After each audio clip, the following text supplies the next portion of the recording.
नमस्कार, स्वागत है आपका। आप देख रहे हैं राष्ट्र प्रथम। मैं हूं आपके साथ वैष्णवी झा। खबर मध्य प्रदेश छत्तीसगढ़ में आपका बहुत स्वागत है। बुलेटिन की शुरुआत करेंगे हेडलाइंस के साथ। 29 सितंबर को 22 औद्योगिक संरचनाओं का भूमि पूजन और लोकार्पण करेंगे सीएम शिवराज। छिंदवाड़ा में कमलनाथ ने कहा, सीएम शिवराज जब तक झूठ नहीं बोलते हैं तब तक उनका खाना हजम नहीं होता है। उज्ज्वला योजना का टारगेट पूरा नहीं करने वाले अधिकारियों पर गिरी गाज, सीएम शिवराज ने मन से ही किया सस्पेंड। दिग्विजय सिंह बोले, भारत जोड़ो यात्रा की वजह से मोहन भागवत को जाना पड़ा मदरसा मस्जिद।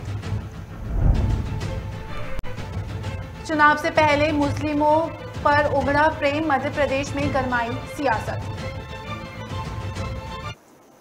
अब खबरें जानेंगे विस्तार से। मुख्यमंत्री शिवराज सिंह चौहान ने 29 सितंबर को मध्य प्रदेश में निवेश करने वाली 22 औद्योगिक संरचनाओं का भूमि पूजन और लोकार्पण करेंगे।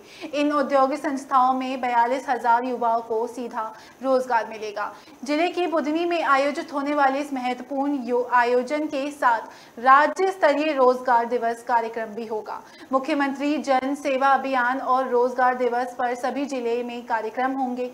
सीएम शिवराज युवाओं से संवाद भी करेंगे। इस कार्यक्रम में सीएम शिवराज सिंह चौहान राज्य के 13 औद्योगिक क्लस्टर और 2 औद्योगिक क्षेत्रों का भूमि पूजन भी करेंगे। इस दौरान 4 जिले के 4 औद्योगिक क्लस्टर, 1 औद्योगिक क्षेत्र, 2 इंक्यूबेशन सेंटर और 1 स्टार्टअप का लोकार्पण भी करेंगे। कार्यक्रम में हितग्राहियों को ऋण स्वीकृति और वितरण पत्र भी प्रदान किए जाएंगे। साथ ही मुख्यमंत्री इंदौर, नीमच, भोपाल और बुरहानपुर के क्लस्टर विकास कर्ता उद्यमियों से वर्चुअल संवाद भी करेंगे। सभी जिलों के प्रभारी मंत्री और जनप्रतिनिधियों के आतिथ्य में आयोजन होंगे।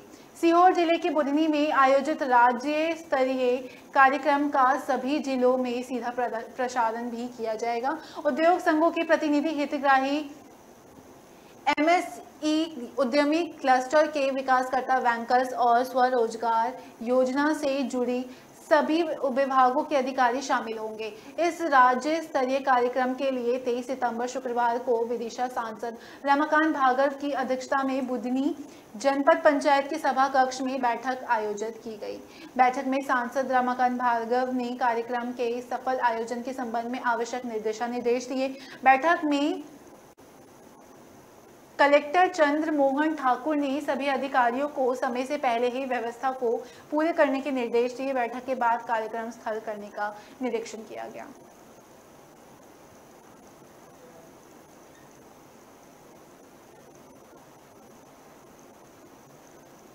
छिंदवाड़ा जिले में पहुंचे पूर्व मुख्यमंत्री कमलनाथ ने नगर पालिका पडुना के चुनाव प्रचार के दौरान जनसभा को संबोधित करते हुए सीएम शिवराज चौहान पर झूठ बोलने का आरोप लगाया। उन्होंने कहा कि प्रदेश के मुख्यमंत्री ने पडुना को जिला बनाने की घोषणा की थी, लेकिन अब तक वो पूरी नहीं हुई। कमलनाथ ने कहा, शिवराज को झूठ बोलने की आदत पड़ गई है। जब तक वो झूठ नहीं बोलते हैं तब तक उनका खाना हजम नहीं होता है।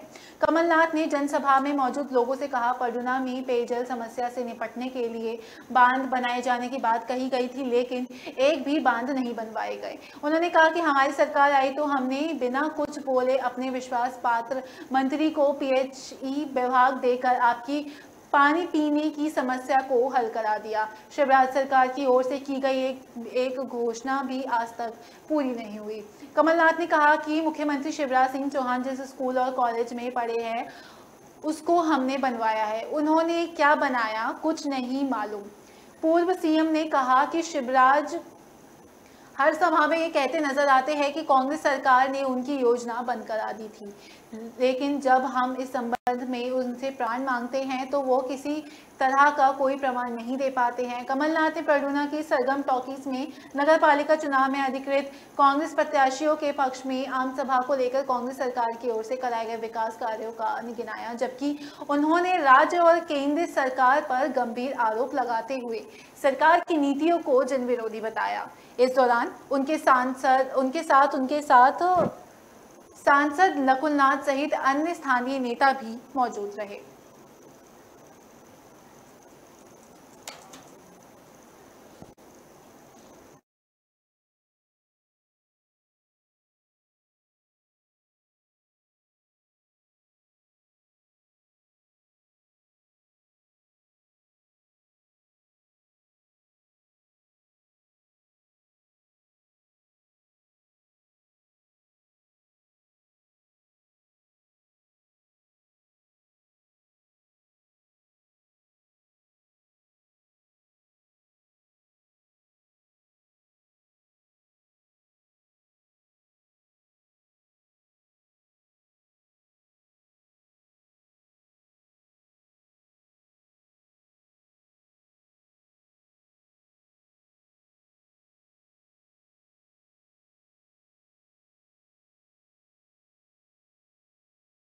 कर यही लगता है। दरअसल डिंडौरी जिले में जोगी टिकरिया में सीएम शिवराज जनसभा शिविर में शामिल हुए।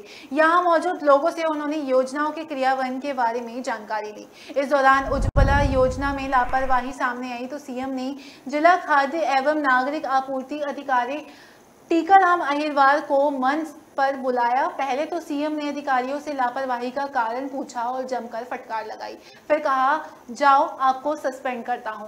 बता दें कि जोगी टिकरिया ने मुख्यमंत्री जन सेवा शिविर में सीएम शिवराज चौहान ने योजनाओं की जमीनी हकीकत को लेकर लोगों से बातचीत की। इस दौरान उज्ज्वला योजना में लापरवाही सामने आई तो सीएम ने जिला खाद्य आपूर्ति अधिकारी टीआर अहिरवार को मंच पर बुलाया और कहा कि जनवरी लास्ट से अब सितंबर हो गया है, मैं पूछ रहा हूं कि 70,000 में से 30,000 कार्ड क्यों नहीं बने, कब तक ये काम चलेगा। उन्होंने कहा कि उज्ज्वला योजना का लाभ नहीं मिल रहा है, इसलिए उन्हें मैं निलंबित करिए और अधिकारी से इसे भरे मंच में कहा जाओ मैं तुम्हें सस्पेंड करता हूं।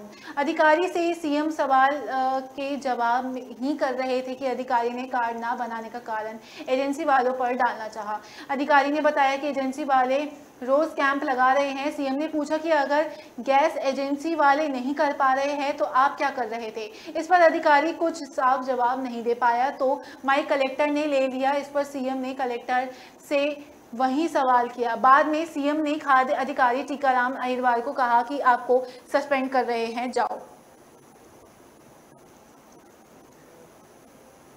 कांग्रेस के राज्यसभा सदस्य दिग्विजय सिंह ने आरएसएस प्रमुख मोहन भागवत के दिल्ली प्रवास के दौरान मुस्लिम धर्मगुरुओं से हुई मुलाकात को लेकर तंज कसा।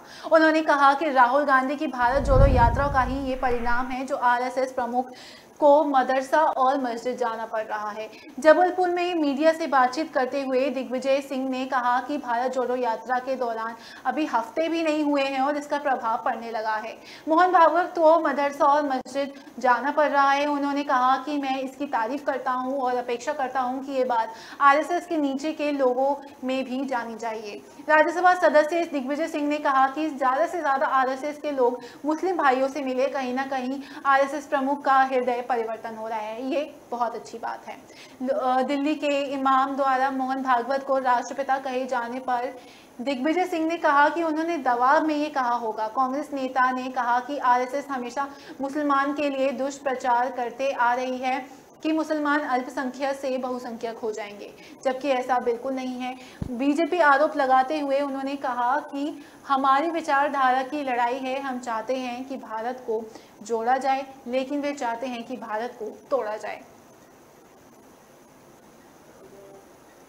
राष्ट्रीय स्वयंसेवक संघ के सर संचालक मोहन भागवत के मस्जिद जाने के एक नई पहल शुरू हो गई है।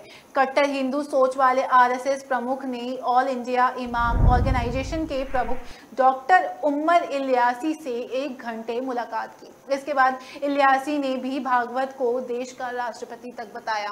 भागवत ने मस्जिद जाने को कांग्रेस ने भारत जोड़ो यात्रा का असर बताया। वही एमपी में भी बीजेपी का मुस्लिमों के प्रति कथित प्रेम उमड़ पड़ा है। आरएसएस प्रमुख के मस्जिद और मदरसा जाने पर को लेकर प्रदेश में सियासत जमकर जारी हो रही है। इस पर नरोत्तम मिश्रा ने कहा कि उनकी सोच शुरू से ही साफ है, मुसलमान से बैर नहीं है और आतंकियों की खैर नहीं है। अब आरएसएस की यह पहली कांग्रेस को समझ में नहीं आ रहा है कि इस पर कांग्रेस के राज्यसभा सांसद और पूर्व मुख्यमंत्री दिग्विजय सिंह ने कहा कि भारत जोड़ो यात्रा का असर है कि भागवत जी मस्जिद और मदरसा गए। ये देश सबका है, इसी भावना से यदि आरएसएस काम करे तो हमें उनसे क्या आपत्ति होगी। दिग्गी ने कहा कि यदि अब मोहन भागवत आप अखालक के परिवार से भी मिले, बिल्किस बानो को भी न्याय दिलवाए, बलात्कारियों का सम्मान करने वालों के खिलाफ बयान दे, जहां जहां निर्दोष मुसलमानों को आपके कार्यकर्ताओं ने सताया है उनसे माफी मांगे, उन्हें न्याय दिलवाए, तो हमें भरोसा होगा कि आरएसएस की सोच में फर्क आ रहा है। अन्यथा आपका मदरसा मस्जिद जाना केवल दिखावा होगा। ये कहावत है ना कि हाथी के दांत दिखाने के और होते हैं और खाने के कुछ और होते हैं। वरिष्ठ पत्रकार मुकेश तिवारी का कहना है कि राष्ट्रवादी मुसलमानों को खुद से जोड़ने के लिए भारतीय जनता पार्टी और राष्ट्रीय स्वयंसेवक संघ लगातार प्रयास करता आया है कि मध्य प्रदेश में अगले साल यानी 2023 में विधानसभा चुनाव होने हैं। हर राजनीतिक दल की तरह बीजेपी भी प्रयास में है कि उसका वोट प्रतिशत और सीटें बढ़े। बीजेपी में मुस्लिम वोट प्रतिशत अन्य बड़े राज्यों का जीतना तो नहीं, पर हाँ कुछ सीटें लगातार कांग्रेस के मुसलमान नेता जीतते चले आ रहे हैं, तो कुछ सीटों पर मुसलमान वोट परिणाम को प्रभावित करते हैं।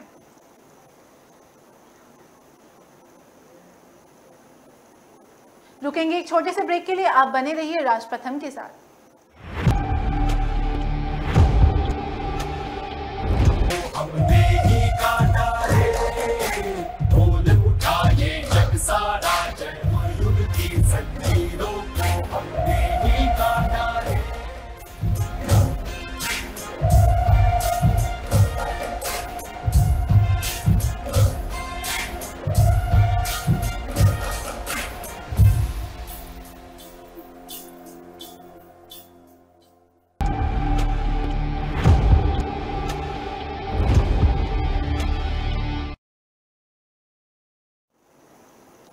ब्रेक के बाद स्वागत है आपका। रुक करेंगे अगली खबर का।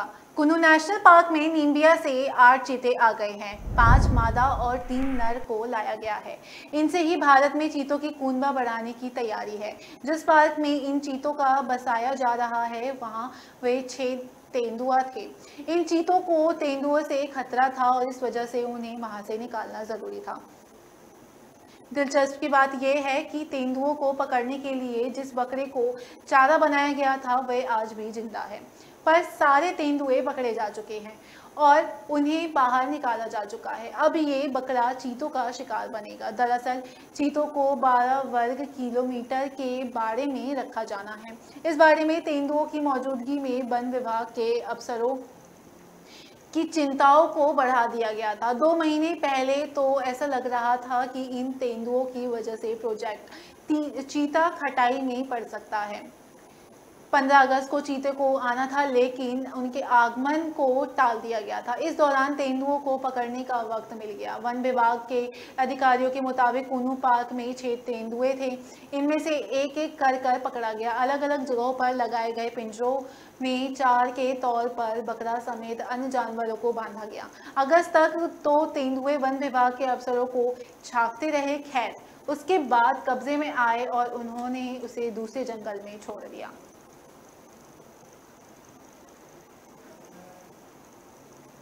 मध्य प्रदेश के अंदर आगामी 24 घंटे में भारी बारिश को लेकर मौसम विभाग ने अलर्ट जारी किया। यहाँ अलग अलग जगहों पर बनी मौसम प्रणालियों को असर दिखाई दे रहा है। इसके चलते मध्य प्रदेश के कई जिलों में रुक रुक कर तो कहीं भारी बारिश हो रही है।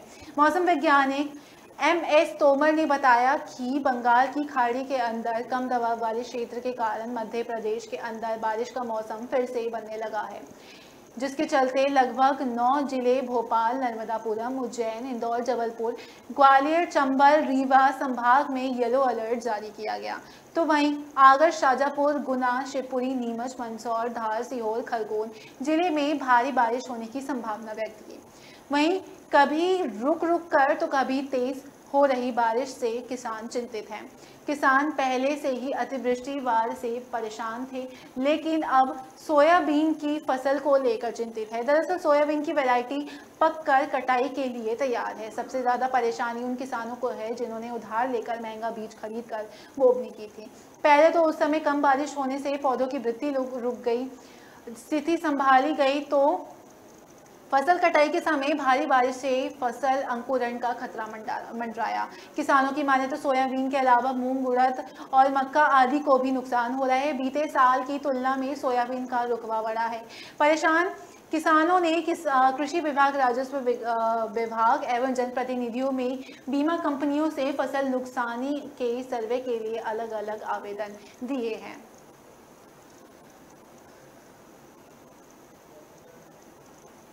मध्य प्रदेश के इंदौर में 7 साल की मासूम बच्ची की हत्या के बाद लोगों ने जमकर हंगामा किया। इस दौरान आक्रोशित भीड़ ने नगर निगम की गाड़ी पर पथराव किया। इसके अलावा पुलिस पर भी पत्थर फेंके गए।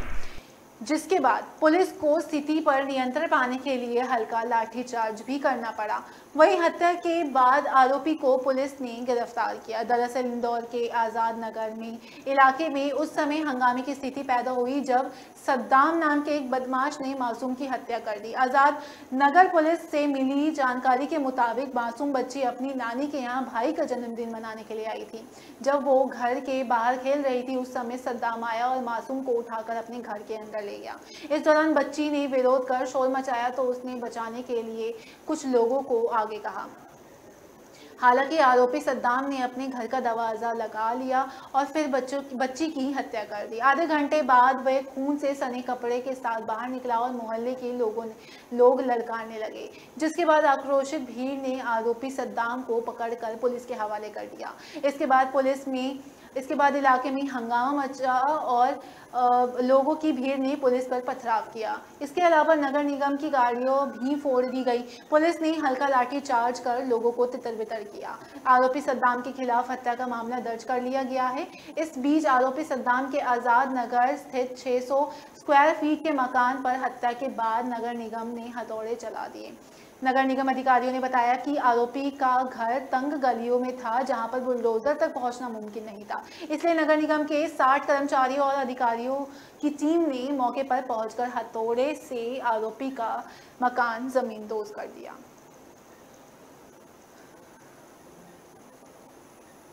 छत्तीसगढ़ीय ओलंपिक को लेकर राज्य सरकार ने तिथि की घोषणा की।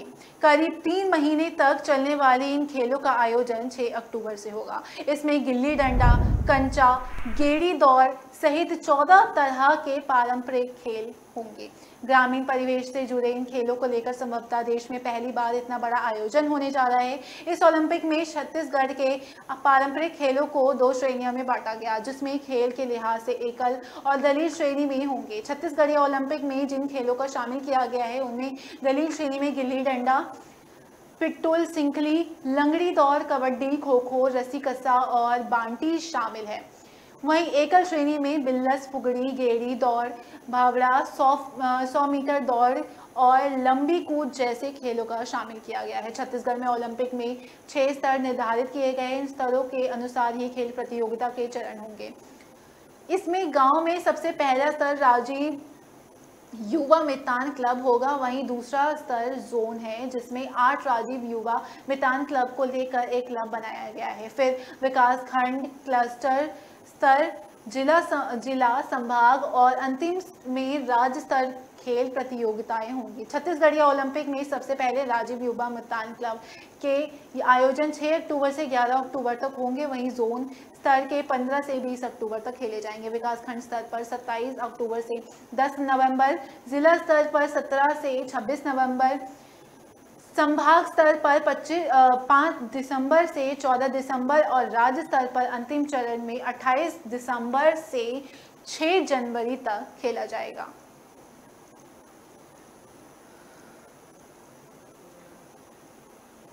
छत्तीसगढ़ में बस्तर के कोपागोड़ा में करीब 2 अरब 32 करोड़ लाख की लागत में सुपर स्पेशलिटी अस्पताल का निर्माण कराया गया। इसके लिए फंडिंग एनएमडीसी कर रही है। हालांकि निर्माण काम अभी भी धीमी गति से चल रहा है, जिसको लेकर बस्तर विकास प्राधिकरण के सदस्यों ने एनएमडीसी के अधिकारियों ने जमकर फटकार लगाई। एनएमडीसी ने प्राधिकरण में काम में रफ्तार लाने और आवश्यक कार्रवाई करने 3 महीने का समय मांगा है। इधर 3 महीने में कुछ फर्क नहीं दिखता तो प्राधिकरण ने प्लांट और खनन कार्य बंद करने की चेतावनी दी। दरअसल बस्तर विकास प्राधिकरण ने जगदलपुर कलेक्ट्रेट कार्यालय में एनएमडीसी अफसरों की बैठक ली, जिसमें विकास कार्यों पर जमकर चर्चा की गई। प्राधिकरण के सदस्यों ने अस्पताल के निर्माण में देरी के लिए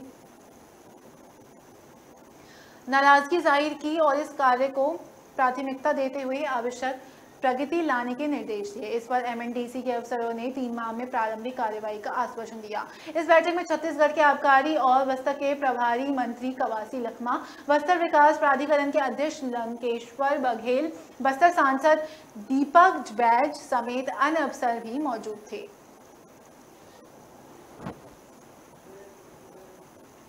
रुकेंगे एक छोटे से ब्रेक के लिए, आप बने रहिए राष्ट्र प्रथम के साथ।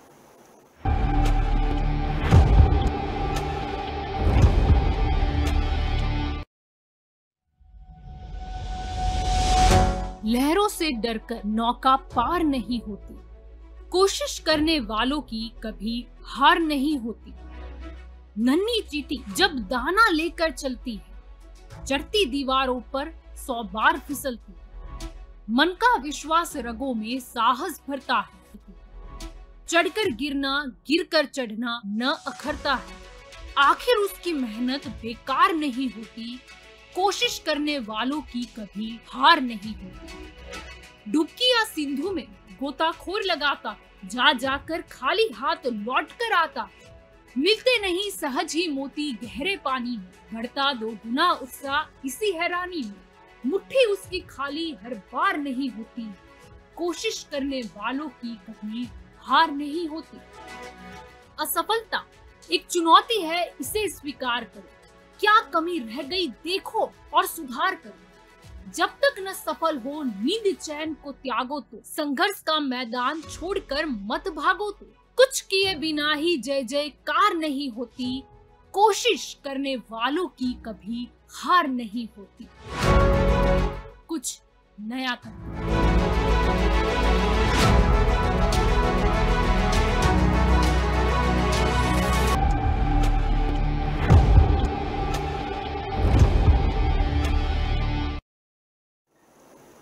ब्रेक के बाद स्वागत है आपका। बढ़ेंगे अगली खबर की ओर। छत्तीसगढ़ के 2 जिले में लंपी वायरस ने दस्तक दे दी है। पशु विभाग के चिकित्सकों ने इसकी पुष्टि की है। साथ ही संदिग्ध मवेशियों का ब्लड सैंपल लेकर टेस्ट के लिए रायपुर के लैब में भेज दिया है। 4 मवेशियों में लंपी के लक्षण मिले हैं, जिनमें एक मवेशी की मौत भी हुई है। वहीं दुर्ग के उप संचालक पशु चिकित्सा विभाग डॉक्टर M.K. चावला का कहना है कि अब तक एक ही पशु में लंपी वायरस के लक्षण मिले हैं। उसका ब्लड सैंपल रायपुर भेजा गया, वहां से भोपाल भेजा जाएगा।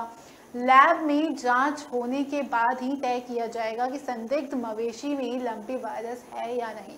अभी तक एक भी पशु में इस वायरस के होने की पुष्टि नहीं हुई है। Doctor S.K. मेती के मुताबिक लंपी वायरस भेड़ और बकरी में पाए जाने वाले वायरस का अपग्रेड रूप है।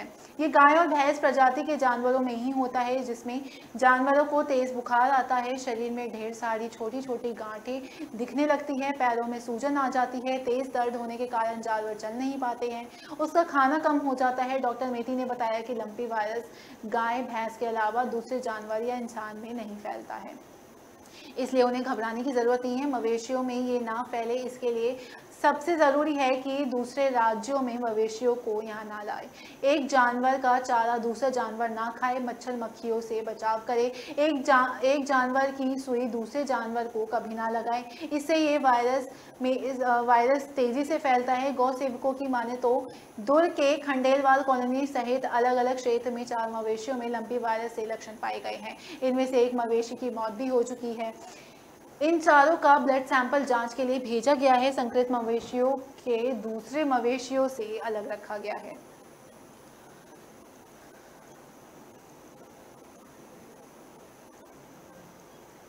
छत्तीसगढ़ के कोरबा में शनिवार सुबह एक विधवा महिला और उसकी पालतू बिल्ली का शव घर में मिला।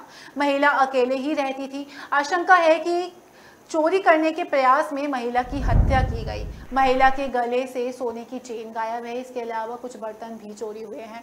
हालांकि बिल्ली को मारने का कारण अभी स्पष्ट नहीं हुआ है।